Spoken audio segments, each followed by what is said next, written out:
नमस्कार प्रेक्षकांनो, आजच्या एपिसोडमध्ये आपण बघूया. इथे आता आलेली असते काव्या जानकीला भेटायला. काव्या खूपच जास्त टेन्शनमध्ये असते, कारण ज्या परिस्थितीमध्ये घाईघाईमध्ये तिचं लग्न झालेलं असतं आणि त्यामुळे तिला त्या गोष्टीचा खूप जास्त त्रास हा होत असतो. तेव्हा जानकी म्हणत असते की रिलॅक्स हो ना, किती स्वतःला त्रास करून घेशील. तेव्हा काव्या म्हणत असते की जानकीताई, आता तूच सांग ना, मी काय करू. अगं, तू जेव्हा नंदिनी ताईच्या मेहंदीच्या दिवशी आली होतीस, तेव्हा तिची बिघडलेली मेहंदी तू नीट केली होतीस ना.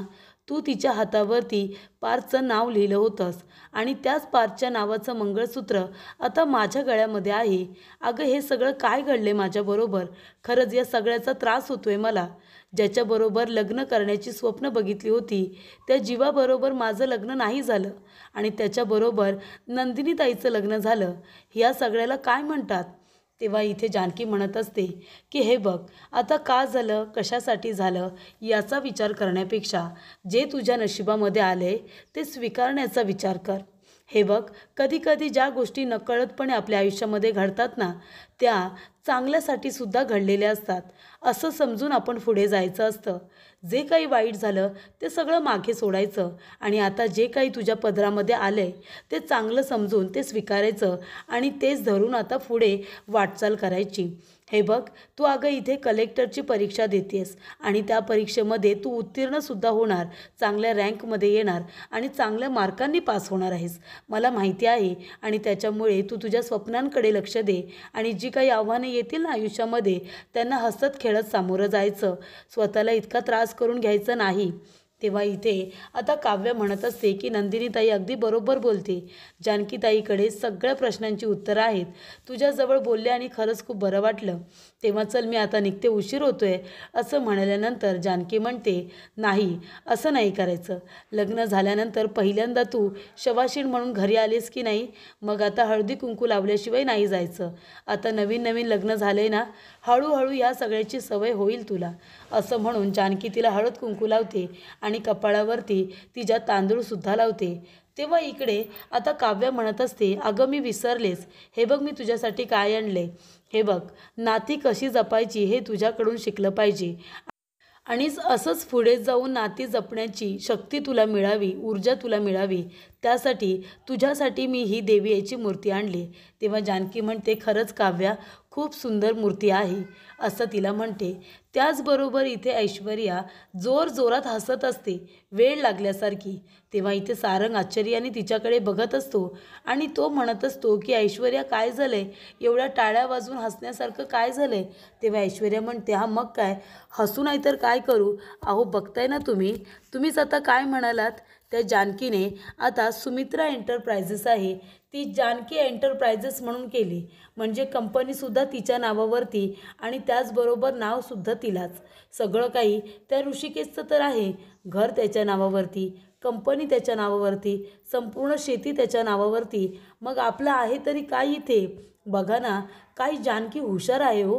म्हणजे इथे डोक्यावरती पदर घेऊन अख्ख्या घरभर साधेपणाने वावरत असते, साळसूतपणाचा आणत असते, पण तीच खरी हुशार निघाली. बघा ना, घरामध्ये आल्या आल्या काय षटकार आणि चौकार मारलेत तिने. आता आपल्यालासुद्धा ती लवकरच कीन बोल्ट केल्याशिवाय राहणार नाही. ती आहे ना, आता थोड्या दिवसांनी गुलाबलासुद्धा कामावरून काढून टाकेल. तेव्हा सारंग म्हणतो, का गुलाबला का कामावरून काढून टाकेल. तेव्हा ऐश्वर्या म्हणते, सारंग, अहो असं काय करताय. आता आपण दोघेजण आहोत ना या घरामध्ये नोकर. मी भांडी घासेन, तुम्ही कपडे धुवा आणि कपडे धुताना तिने जी पावडर आपल्या इथे विकायला आणली होती ना, ती पावडर त्या कपड्यांमध्ये टाका. कपडे कसे लख्ख निघतात त्याने. आपल्याला आता कामाची सवय केली पाहिजे ना, कारण आता आपलं अस्तित्वच काय आहे, आपल्या हाती काही उरलेलं नाही आहे. त्या जानकीने या घरामध्ये आल्या आल्या सगळं काही आपल्या हातामध्ये घेतलं, बघितलंत ना तुम्ही. तेव्हा इथे सारंग म्हणतो, असं काही बोलू नका, आपल्याला या घरातून कुणीही काढू शकत नाही. ऐश्वर्या म्हणते, काढणार, आपल्याला एका महिन्याच्या आतच या घरातून हकलून देते की नाही बघाच तुम्ही. तेव्हा सारंग म्हणतो, हे घर माझं पण आहे आणि या घरातून मला कुणीही हकलू शकत नाही. ऐश्वर्या, तुम्ही काय म्हणाला होतात, आजी, तुम्ही आणि मी आपण एक टीम आहोत की नाही, आपण एकत्र आलं पाहिजे, तेव्हाच आपण त्या जानकीला हरवू शकतो. तेव्हा ऐश्वर्या म्हणते की याला म्हणतात आग लावणं. आता तर मी इथे निखारा टाकलाय, आता हळूहळू ही आग कसा वणवा वणव्याचं रूप धारण करते ना ते बघाच तुम्ही, असं इथे आता ऐश्वर्या म्हणत असते. तेव्हा इथे ऐश्वर्याने सारंगचे कान भरलेले असतात आणि सारंगसुद्धा तिच्या बोलण्यामध्ये आलेला असतो. त्याचबरोबर इथे ऋषिकेश म्हणत असतो की काय म्हणाल्या रणदिवेबाई, मला त्यांच्याबद्दल आदर आहे जानकी, पण त्यांचं म्हणणं तू ऐकलंस ना की आपण जे काही निर्णय घेऊ आपण कंपनीमध्ये ते सगळं त्यांना सांगायचं का? का सांगायचं? याचा अर्थ माझ्यावरती अविश्वास दाखवतायत का? तेव्हा इथे जानकी म्हणते ऋषिकेश असं नाही आहे. आता हल्ली घरामध्ये काय घडलं तुम्ही बघितलंत ना. ऐश्वर्या आणि सारंग भाऊजीने जे काही केलं त्यामुळे आई असं म्हणाले असतील, बाकी काही नाही. तेव्हा इथे ऋषिकेश म्हणतो याचा अर्थ काय? सारंग आणि ऐश्वर्याने जे काही केलं ती त्यांची वैचारिक बुद्धी होती, त्यांनी हे सगळं केलं, सगळं हातातून गमावलं, पण माझ्यावरती त्यांचा विश्वास नाही आहे का? कंपनी जेव्हा मी चालवत होतो तेव्हा मी तिला किती कशा पद्धतीने कष्ट करून नावारूपाला आणली होती. माझ्या हुशारीवरती त्यांना आता संशय आहे वाटतं. म्हणजे ते सारंग आणि ऐश्वर्याबरोबर आपली तुलना करतायत का रणदिवेबाई? तेव्हा जानकी म्हणते असं नाही आहे. तेव्हा इथे ऋषिकेश म्हणतो की माझ्या हुशारीवरती कुणी संशय घेतला हेच मला मुळी पटत नाही आहे. तू इमॅजिन कर ना जानकी, तू किचनमध्ये काम करतेस आणि मी जर तुझ्यावरती लक्ष ठेवलं, तू कसा पदार्थ बनवतेस हे मला विचारून बनव असं मी तुला म्हणालो, तर तुला असं वाटणार नाही का की मी तुझ्या हुशारीवरती संशय घेतोय म्हणून? तेव्हा इथे जानकी म्हणते ऋषिकेश असं नाही आहे हो, त्यांना फक्त एवढंच म्हणायचं आहे की जे काही निर्णय घेतले जातील ते त्यांनासुद्धा सांगितले पाहिजे, कारण त्यांना आता भीती वाटते ना. कारण जे काही घडलं आहे त्याच्यामुळे त्यांना असं वाटतं आहे की ज्या चुका सारंग आणि ऐश्वर्याने केल्या त्या चुका कदाचित आपल्याकडून होऊ नयेत, एवढंच. तेव्हा इथे ऋषिकेश म्हणतो की रणदिवेबाईंना आपल्यावरती अविश्वास दाखवायची गरज नाही आहे.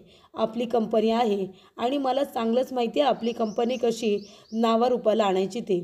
तेव्हा इथे जानकी म्हणते ऋषिकेश या बरं इकडे बसा आणि शांत व्हा तुम्ही. किती किती चिडचिड कराल तुम्ही. हे घ्या पाणी प्या बरं. आणि काय व धनी इतकी का चिडचिड करताय? हे घ्या थोडं पाणी प्या, म्हणजे हे तापलेलं डोसकं आहे ना ते जरा शांत होईल. तेव्हा इथे ऋषिकेश म्हणतो जानकी तू पण ना. तेव्हा जानकी म्हणते हे बघा ऋषिकेश, नका काळजी करू. अहो तुमची आणि सारंग भाऊंची तुलना खरंच नाही होणार. तुम्ही कंपनी वाचवण्यासाठी काय काय नाही केलं हे मी बघितलं नाही का?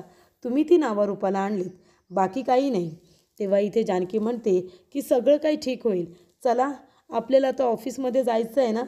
तेव्हा इथे ऋषिकेश म्हणतो हो जायचं आहे ना. तेव्हा इथे जानकी आपल्या मनामध्ये म्हणत असते की ऋषिकेश मला तुमचं आणि आईचं नातं पूर्वीसारखं करायचं आहे, तुम्हाला आनंदी बघायचं आहे, बाकी काही नाही. आणि त्याचबरोबर इथे जानकी ऋषिकेश ऑफिसमध्ये येतात. तेव्हा ऑफिसची तरा बघितल्यानंतर इथे ऋषिकेश आणि जानकी यांना खूप मोठा धक्का बसतो. त्यांना वाईट वाटतं. ऋषिकेशला आठवतं जेव्हा तो सारंगबरोबर ऑफिसमध्ये आलेला असतो तेव्हा तो सारंगला म्हणतो की तू या खुर्चीवरती बस, आजपासून ही जागा तुझी आहे. तेव्हा सारंग त्याला म्हणालेला असतो की नाही दादा, ही जागा तुझी आहे आणि तुझीच राहील. आणि आता सगळं काही बदललेलं असतं. तेव्हा इथे सगळ्यात आधी जानकी आपला फॅमिली फोटो उचलते आणि प्रेक्षकांनो इकडे बघा किती छोट्या छोट्या गोष्टींची काळजी घेतली. जानकी सगळ्यात आधी आपली खुर्ची उचलतो, जी खुर्ची त्याने खूपच जास्त मेहनतीने कमावलेली असते. त्याच्यामध्ये त्याचे कष्ट आहे, दिवस रात्र केलेली मेहनत आहे. आणि इथे जानकीने आपल्या कुटुंबाचा फोटो उचललेला असतो. हे ते कुटुंब आहे जी नाती जपण्यासाठी ती अतोनात प्रयत्न करते. ती नाती तिच्यासाठी सगळ्यात जास्त महत्त्वाची आहेत. त्यानंतरला इथे आता जानकी म्हणत असते ऋषिकेश काळजी करू नका, हळूहळू सगळं काही नीट होईल. तुमचं हे ऑफिससुद्धा पहिल्यासारखं होईल आणि तुमचा स्टाफसुद्धा परत येईल. तेव्हा ऋषिकेश म्हणतो ते कसं काय? तेव्हा जानकी म्हणते बघाच तुम्ही. तेव्हा ती म्हणते देशमुख. तेव्हा देशमुख आपल्या स्टाफला घेऊन त्या ठिकाणी आलेला असतो. तेव्हा इथे ऋषिकेश म्हणतो अरे तुम्ही सगळेजण आलात का? कसे आहात तुम्ही सगळेजण? तेव्हा इथे देशमुख म्हणत असतो की सर तुम्ही ऑफिसमधून निघून गेलात आणि या ऑफिसची रयाज गेली. सगळं काही अगदी चुकीचं घडत होतं, ते आम्हाला सहन झालं नाही आणि हळूहळू आम्ही सुद्धा ऑफिस सोडून निघून गेलो. पण आता तुम्ही आले आहेत ना सर परत, मग आम्ही इथे सगळेजण परत येऊ आणि नव्याने आपण आपल्या ऑफिसला सुरुवात करूया आणि कामालासुद्धा. तेव्हा जानकी वहिनी आणि तुम्ही असताना आता काही चुकीचं होईल असं वाटत नाही. आता सगळं काही चांगलंच होणार. तुम्ही सांगा सर कामाला कधीपासून सुरू करायची आहे? तेव्हा इथे जानकी म्हणते की आत्तापासूनच, कारण मला तरी वाटतं की शुभ कार्याला इथे आता उशीर का करायचा. आपल्याला ऑफिससुद्धा नेटनेटकं करायचं आहे आणि आजच्या आज आपल्याला इथे उद्घाटनसुद्धा करायचं आहे, कारण का आजचा दिवस चांगला आहे. तेव्हा मला असं वाटतं की शुभ मुहूर्तावरती आपण आपल्या ऑफिसचं उद्घाटन केलं पाहिजे. तेव्हा इथे प्रेक्षकांनो आता जानकी आणि बाकीचे सगळे स्टाफ कामाला लागलेले असतात. ऑफिस नीटनेटकं करण्यापासून त्यांनी सुरुवात केलेली असते, ज्याची वाट सारंग आणि ऐश्वर्या यांनी लावलेली असते. त्याचबरोबर इथे आता सयाजी विखे पाटील आलेला असतो. सुमित्रा जाऊन दरवाजा उघडते. तेव्हा इथे सुमित्रा म्हणते, काय काम आहे? तेव्हा इथे सयाजी म्हणत असतो, अहो वहिनी असं काय करताय? माझी पोरगी दिली ना तुमच्या घरी, मग तिची तब्येत बरी नाही आहे, मग तिला बघायला सुद्धा यायचं नाही का मी? तेव्हा इकडे आता तेवढ्यातच तिथे येतो सारंग. तेव्हा सयाजी विखे पाटील म्हणतात, काय हो सारंगराव, आमची आयशू कुठे आहे? बरी आहे ना ती?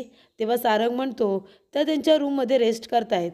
तेव्हा इथे सयाजी विखे पाटील आपल्या मुलीला भेटायला जाणार. तेवढ्यातच सुमित्रा म्हणते, 1 मिनिट सयाजी भाऊजी, एक गोष्ट लक्षात ठेवा, तुम्ही तुमच्या मुलीला इथे भेटायला आला असाल, पण तुमच्या मुलीचे कान भरायचे प्रयत्न करायचा नाही, इकडचं तिकडं करायचं नाही. आणि जर माझ्या घरामध्ये आग लावण्याचा प्रयत्न केलात तर मी तुमच्या मुलीला घरातून हाकलून देईन, कळतंय तुम्हाला? तेव्हा इथे सयाजी म्हणतो, अहो मी एवढं केलं तरी काय? तेव्हा सुमित्रा म्हणते, तुम्ही काय केलं हे तुम्हाला पण बरोबर माहिती आहे. माझ्या साध्या भोल्या सारंगला तुम्ही तुमचा हातातला कठपुतली बनवून ठेवलं आहे, बुजगावणं करून ठेवलं आहे. तुम्ही जसं बोलताय तसाच करतोय ते. आणि त्याचबरोबर तुमची मुलगी ऐश्वर्या, तिने माझं घर उद्ध्वस्त करून टाकलं, माझ्या घराला तिने चांगलं तोडून फोडून टाकलं, कळतंय तुम्हाला? त्याच्यामुळे जायचं, मुलीला भेटायचं आणि निघून जायचं, तिचे कान भरायचे नाहीत. त्याचबरोबर इथे सारंग म्हणत असतो, अगं आई हे काय बोलतेस तू? अगं ते ऐश्वर्याचे वडील आहेत. तेव्हा इथे सुमित्रा म्हणत असते, तू मला नको सांगू काय बोलायचं आणि काय नाही ते.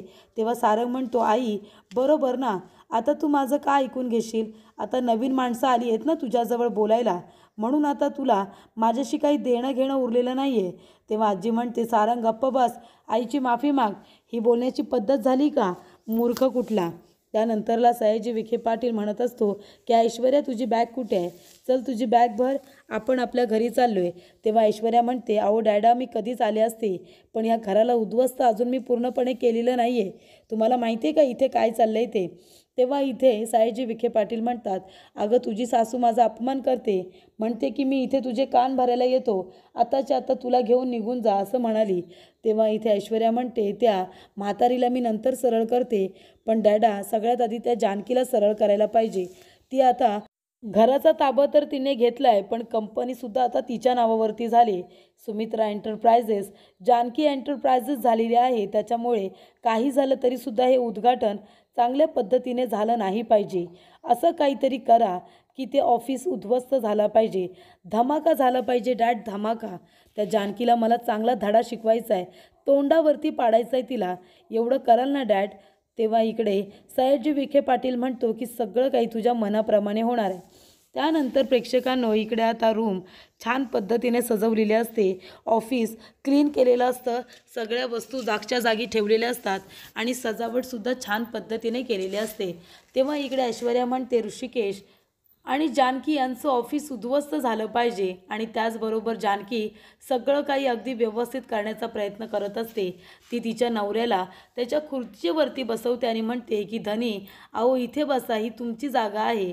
तेव्हा इकडे आता ऋषिकेश म्हणत असतो, अगं ही जागा जरी माझी असली तरीसुद्धा हे ऑफिस तुझ्या नावावरती आहे, कंपनी तुझ्या नावावरती आहे, तुम्ही बॉस आहात ना. तेव्हा जानकी म्हणते, हो का धनी? अहो पण मग आमच्या नावाची पाटी कुठे आहे? तेव्हा इकडे आलेला असतो तो म्हणजे सौमित्र. सौमित्र म्हणत असतो की हे बघ, तुझ्या नावाचं पोस्टरसुद्धा घेऊन आलो वहिनी. तेव्हा इथे आता जानकी एंटरप्राइजेस अशा नावाचं पोस्टर तो तयार करून घेऊन आलेला असतो आणि म्हणतो की देशमुख हे घ्या, हे तुम्ही ठेवा, पूजा केल्यानंतर आपल्याला लावून घ्यायचं आहे. त्यानंतर जानकी म्हणते की सौमित्र भाऊजी आणि अवंतिका, बरं झालं तुम्ही वेळेत आलात. तेव्हा इथे आता ऋषिकेश म्हणत असतो, पण उद्घाटन कुणाच्या हातातून करायचं आहे? तेव्हा दादा तुझ्या हातातून की वहिनीच्या? तेव्हा ऋषिकेश म्हणत असतो, अरे जानकी माझं सर्वस्व आहे, इथपर्यंत आणणारी व्यक्ती म्हणजे जानकी आहे. तिने माझ्या नव्या आयुष्याला इथे उजाळा दिलेला आहे. तिने खऱ्या अर्थाने माझं आयुष्य बदलून टाकलेलं आहे. माझी करती धरती व्यक्ती म्हणजे जानकी. त्याच्यामुळे उद्घाटन जानकीच्या हातूनच होणार. तेव्हा जानकी चल, आता आधीच खूप उशीर झालाय, आपण उद्घाटन करून घेऊया का? तेव्हा जानकी म्हणते ऋषिकेश, आज आपल्या ऑफिसचा पहिला दिवस आहे, उद्घाटन आहे, काही गोडाचं आणायला नको का?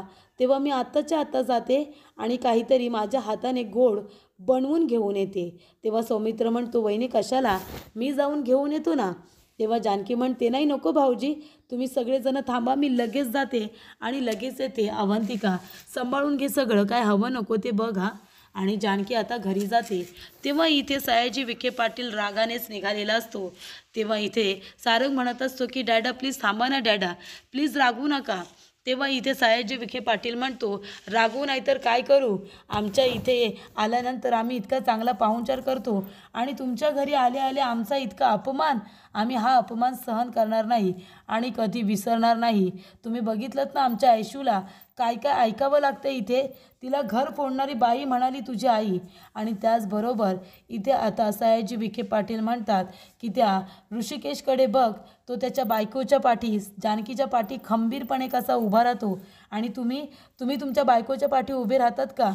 तेव्हा सारंग म्हणतो प्रयत्न करतो पण काही जमत नाही आहे सासरे बुवा, पण तुम्ही रागू नका, मी सगळं काही नीट करेन. फक्त थोडेसे पैसे मिळाले असते तर बरं झालं असतं.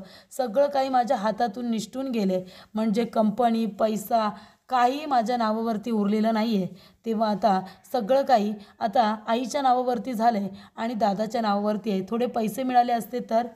तेव्हा इथे सयाजी विखे पाटील म्हणत असतो की फक्त पैसे घेण्यासाठी हात पसरा, बाकी काही करू नका, नाही मिळणार तुम्हाला पैसे, असं म्हणाल्यानंतर सयाजी विखे पाटील निघून जातो. तेव्हा इथे आता आजी येते आणि म्हणते सारंग तू एक काम कर, सयाजी विखे पाटीलच्या नादाला लागू नकोस आणि ती ऐश्वर्या आहे ना तिच्या पण नादाला लागू नकोस. अरे तू जानकीच्या बाजूने हो, जानकी निदान घराची काळजी तरी घेते रे, ती सगळ्यांना एकत्र बांधून तरी ठेवते. तेव्हा इथे सारंग म्हणत असतो अगं आजी हे काय बोलतेस तू, तू सुद्धा जानकी वहिनीच्या पार्टीत गेलीस की काय? अगं आपली एक पार्टी होती ना. तेव्हा इथे आता आजी म्हणत असते सारंग तुला माहिती आहे ना ऐश्वर्याने काय सांगितलं? अरे नानासाहेबांच्या रूममधून तिने मला तो काढा लपून आणायला सांगितला, तिने का केलं असेल बरं हे सगळं? तेव्हा सारंग म्हणतो अगं आजी तुला माहिती आहे का, ऐश्वर्याने सगळं नानांच्या काळजीपोटी केलं. त्या काढ्यामध्ये जर जानकी वहिनीने विष मिसळलं असेल तर, आणि तो काढा जर तिने नानांना दिला असता आणि नानांचं काही बरं वाईट झालं असतं तर, असं व्हायला नको म्हणून ऐश्वर्याने तो काढा तुला चोरायला सांगितला होता. कळलं तुला? आता तूच सांग बरं, तूच जर माझ्या बाजूने नसशील तर कसं होईल, तुला माझ्याशिवाय करमेल का? तेव्हा आजी म्हणते नाही ना रे, तुझ्याशिवाय मला नाही करमणार, अशी आजी आता नाटके करतच म्हणत असते. तेव्हा सुमित्रा येते आणि त्यांचं बोलणं ऐकत असते. सुमित्रा म्हणत असते काय ग आई, काय रे सारंग, पुन्हा तू आईचे कान भरतोयस की काय? तेव्हा इथे सारंग म्हणतो नाही ग आई, मी आजीचे कान कशाला भरू, मी फक्त तिला समजावून सांगत होतो की घरामध्ये काय चाललंय ते. तेव्हा इथे सुमित्रा म्हणत असते तू काही बोलू नकोस रे, आणि आई एक गोष्ट लक्षात ठेव, पुन्हा जर तू ऐश्वर्या आणि सारंगच्या नादाला लागून काही कटकारस्थानं केलीस ना तर मी स्वतः तुझी बॅग भरेन आणि तुला कोकणात पाठवून देईन. कळलं ना तुला? तुला मी इथे राहू देणार नाही. माझं घर आता चांगलं चालू आहे, त्याच्यामध्ये काही अडचण निर्माण करायची नाही. तेव्हा इथे जानकी येते आणि म्हणत असते आई अहो लवकर चला ना, आनंदाचा दिवस आहे. सुमित्रा म्हणते का गं काय झालं? तेव्हा जानकी म्हणते की तुम्ही माझ्यावरती एक जी नवीन जबाबदारी टाकली आहे ना, ती जबाबदारी आता पूर्ण करायची वेळ आली की नाही, त्याची सुरुवात चालू आहे. तेव्हा ह्या आनंदाच्या क्षणाला तुम्ही तिथे असणं गरजेचं आहे. चला आज आपल्या नवीन ऑफिसचं उद्घाटन आहे, तेव्हा तुम्हाला यावंच लागेल. तेव्हा इथे सुमित्रा जाता जाता म्हणते की मी ऑफिसमध्ये जाते, कुणीही गडबड करायची नाही, आत्ता सांगून ठेवते. त्याचबरोबर प्रेक्षकांनो इथे आता सयाजी विखे पाटील यांनी एका माणसाला बोलावलेलं असतं आणि तो म्हणतो की एक काम करायचं आहे, हवे तेवढे पैसे मिळतील. पण इथे जानकी एंटरप्राइजेस नवीन कंपनी सुरू केली आहे ऋषिकेशने, त्या ऑफिसचं आज उद्घाटन आहे. तेव्हा एक काम करायचं, ऑफिसला आग लावायची, संपूर्ण ऑफिस जळून खाक झालं पाहिजे आणि हे काम आजच्या आज झालं पाहिजे आत्ताच. तेव्हा इकडे त्याचा माणूस म्हणतो पण सयाजीराव अहो हे कसं शक्य होऊ शकतं, तिथे सगळेजण असतीलच ना, तेव्हा माझा चेहरा सगळ्यांना दिसेल की हे सगळं मी केलं आहे म्हणून. तेव्हा इथे सयाजी विखे पाटील म्हणतात की एवढी भीती वाटते का रे तुला? पण हे काम आता तुलाच करायचं आहे. त्या ऑफिसला आग लागली पाहिजे, सगळं काही उद्ध्वस्त झालं पाहिजे, कळलं का तुला?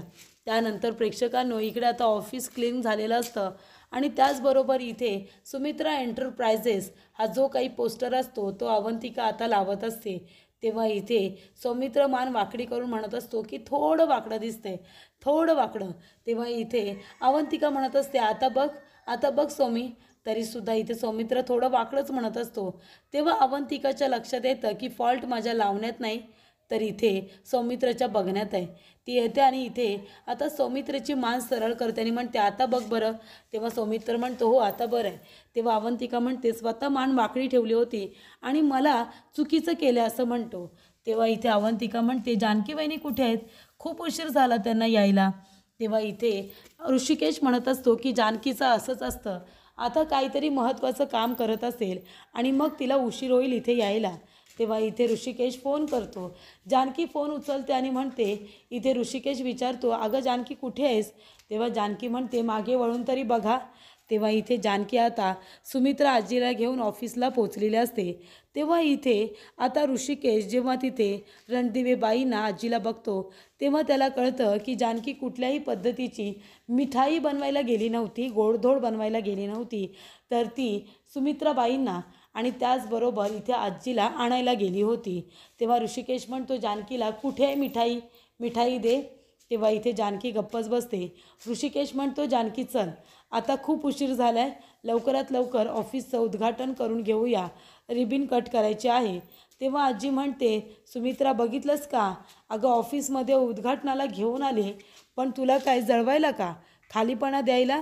अगं इथे बघ ऑफिसला नाव काय दिलं आहे, जानकी एंटरप्राइजेस.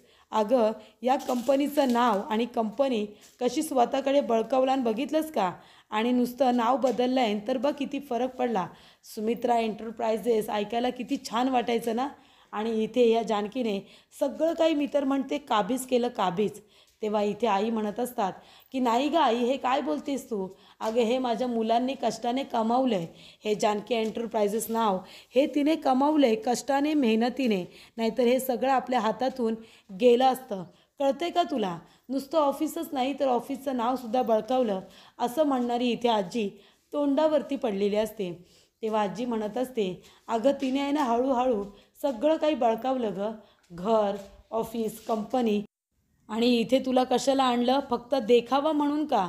चल इथून सुमित्रा, आता तुझी इथे काही गरज आहे असं आम्हाला वाटत नाही. तेव्हा इकडे जानकी म्हणत असते असं का बोलता तुम्ही आजी, आई आमच्या गरज नाही, आमचा श्वास आहे श्वास, आई आमच्यासाठी खूप महत्त्वाच्या आहेत, हे तुम्हाला नाही कळणार. मला वाटलं होतं आत्ता तरी तुम्ही सुधारला असाल, आमच्या बाजूने झाला असाल, पण नाही, तुमच्यामध्ये काही बदल झालेला नाही आहे. तेव्हा इथे सुमित्रा म्हणत असते जानकी तू नको गं तिच्याकडे लक्ष देऊ, हे सगळं तुम्ही का केले आणि कशासाठी केले मला बरोबर सगळं माहिती आहे. तेव्हा इकडे जानकी म्हणत असते आई तुम्ही इकडे या बरं.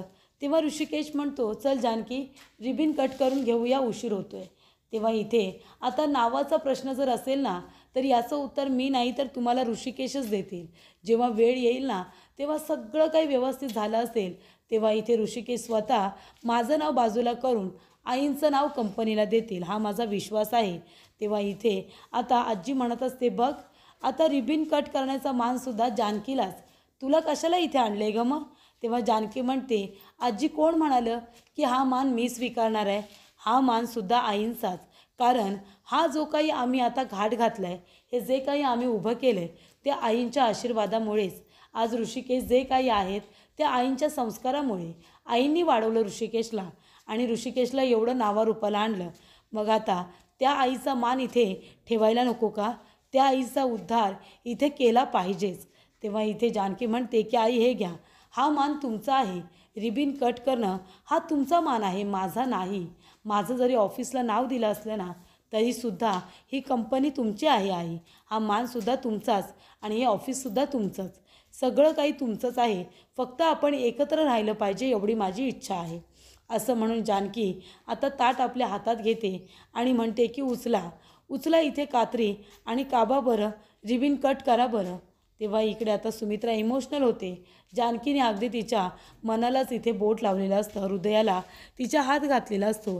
तेव्हा इथे सुमित्रा आता हसत इथे रिबिन कट करते. तेव्हा जानकीला खूप आनंद होतो. टाळ्या वाजवता सगळेजण स्वागत करतात. तेव्हा इथे जानकी आपल्या आईला मिठी मारून खूपच जास्त खुश असते. तर इथे ऑफिसला आग लावायला सांगितलेले असते, पण आग काही लागत नाही आणि इथे ऑफिसमध्ये उद्घाटन अगदी चांगल्या पद्धतीने साजरं होतं. सयाजी विखे पाटील आपल्या माणसाची वाट बघत असतात.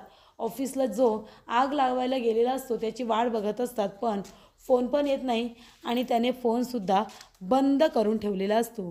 त्याचबरोबर इथे प्रेक्षकांनो सयाजी विखे पाटीलला आता टेन्शन आलेलं असतं. त्याचबरोबर इथे जानकीने फोन केलेला असतो सायलीला. ती म्हणत असते, सायली अगं ऑफिसचं उद्घाटन खूपच जास्त छान झालं, तू कुठे आहेस? तेव्हा ती म्हणते की मी कोर्टात आहे.